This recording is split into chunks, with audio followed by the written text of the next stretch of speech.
The gospel lesson for today is from the gospel according to St. Luke, the 14th chapter, beginning at the 25th verse. And to most of you, I think you were handed a sheet that has a translation on it from the Message translation. And so I'm going to be reading from that. Those of you who have the Pew Bible can see some of the differences, but largely the same thing. This comes under the title of Figuring the Cost.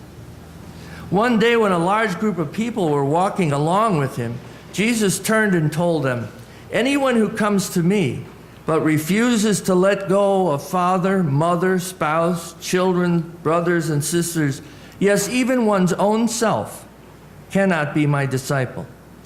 Anyone who won't shoulder his own cross and follow behind me can't be my disciple. Is there anyone here who, planning to build a new house, doesn't sit down and figure the cost so you'll know if you can complete it? If you only get the foundation laid and then run out of money, you're going to look pretty foolish. Everyone passing by will poke fun at you. He started something he couldn't finish, they'll say. Or can you imagine a king going into battle against another king without first deciding whether it is possible with his 10,000 troops to face the 20,000 troops of the other? And if he decides he can't, won't he send an emissary and work out a truce? Simply put, if you're not willing to take what is dearest to you, whether plans or people, and kiss it goodbye, you can't be my disciple. Salt is excellent, but if the salt goes flat, it's useless and good for nothing." Are you listening to this? Really listening? Here ends the gospel. Think for a moment with me about some of the advice you've received over the years. Some of the advice your parents have given you, friends, spouse. Sometimes you get good advice from your children. They think it's wonderful advice, but you know, as a parent, you kind of have to live with that. And some of it is good advice, quite frankly. So when you're thinking about this, you also think about, well, some of this advice I've carried along a lot of my life. I found it to be helpful all along the way. Some of it I had to drop kind of early. It didn't really seem to work out for me. And some of the things that people have told me, they didn't think out very well themselves. There's a story that was told about Billie Burke. Billie Burke was a very popular actress in Hollywood quite a while ago. And she was on a Transocean trip one time on the ship, and she noticed that a gentleman next to her was suffering from one of those really bad colds, you know.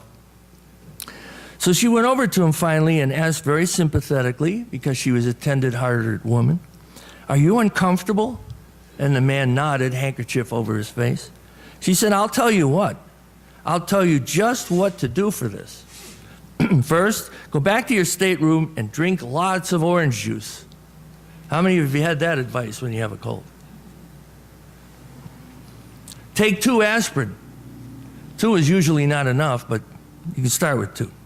Cover yourself with all the blankets you can find. Sweat the cold out." I know just what I'm talking about. I'm Billie Burke from Hollywood. And the man smiled warmly and cleared his throat and introduced himself in return. He said, "Thanks. I'm Dr. Mayo of the Mayo Clinic."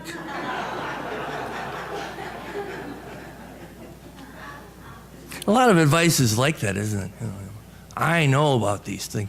And each one of us has stored up what we think are old chestnuts.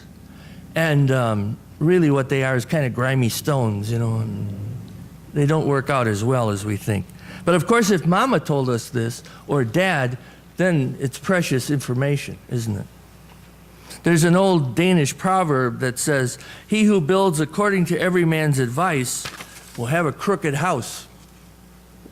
Those Scandinavians. Right, Pauline? Those Scandinavians, they've got it all together, I'm telling you. I repeat to the audience, I am not Scandinavian. Some advice is full of wisdom and some isn't. Now, there is a man who is a famous author, a theologian, as well as a psychologist. And when he was getting married, he was divorcing and planning, still dealing with the grief of divorce, and then thinking about what he wanted to do with his future, if he was going to get married again or whatever. And he went to Howard Thurman. Howard Thurman was a deeply spiritual and amazing teacher. He was at Boston University for a long time. He was the grandson of a slave. And so he had thought about things in life that a lot of us have never dealt with, stories from his family. And so Sam Keen went to him because he was a friend of his and had him as a teacher. And he said the best advice he'd ever given me, the single most important bit of advice I ever got about being a man, being a person. Thurman said, Sam, there are two questions a man must ask himself. The first is, where am I going? And the second is, who will go with me? And if you ever get these questions in the wrong order, you are in trouble. It takes a little while to think about that. I read this many years ago, and I've thought about it many, many times. Where are you going? And then who am I going to take with me? Those were two crucial questions. And all these crucial questions come up in the Gospels. Jesus is dealing with crucial questions. And obviously on this day, he's dealing with the question of who can follow me? Who can be my disciple? And what's that going to mean to you? And in the Message translation, Jesus is translated as saying, simply put, simply put. Simple to who? I have never found a lot of this stuff simply put. Plainly, point blank, starkly real, but not simply put. The words may be simple, but living by these words that we hear from Jesus requires depth and spirit building.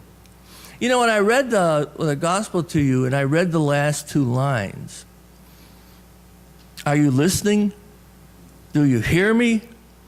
Some of you looked up, kind of startled at those last two lines.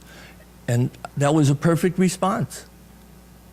Because of many times, and you know in your own life, you're talking, a lot of times people are.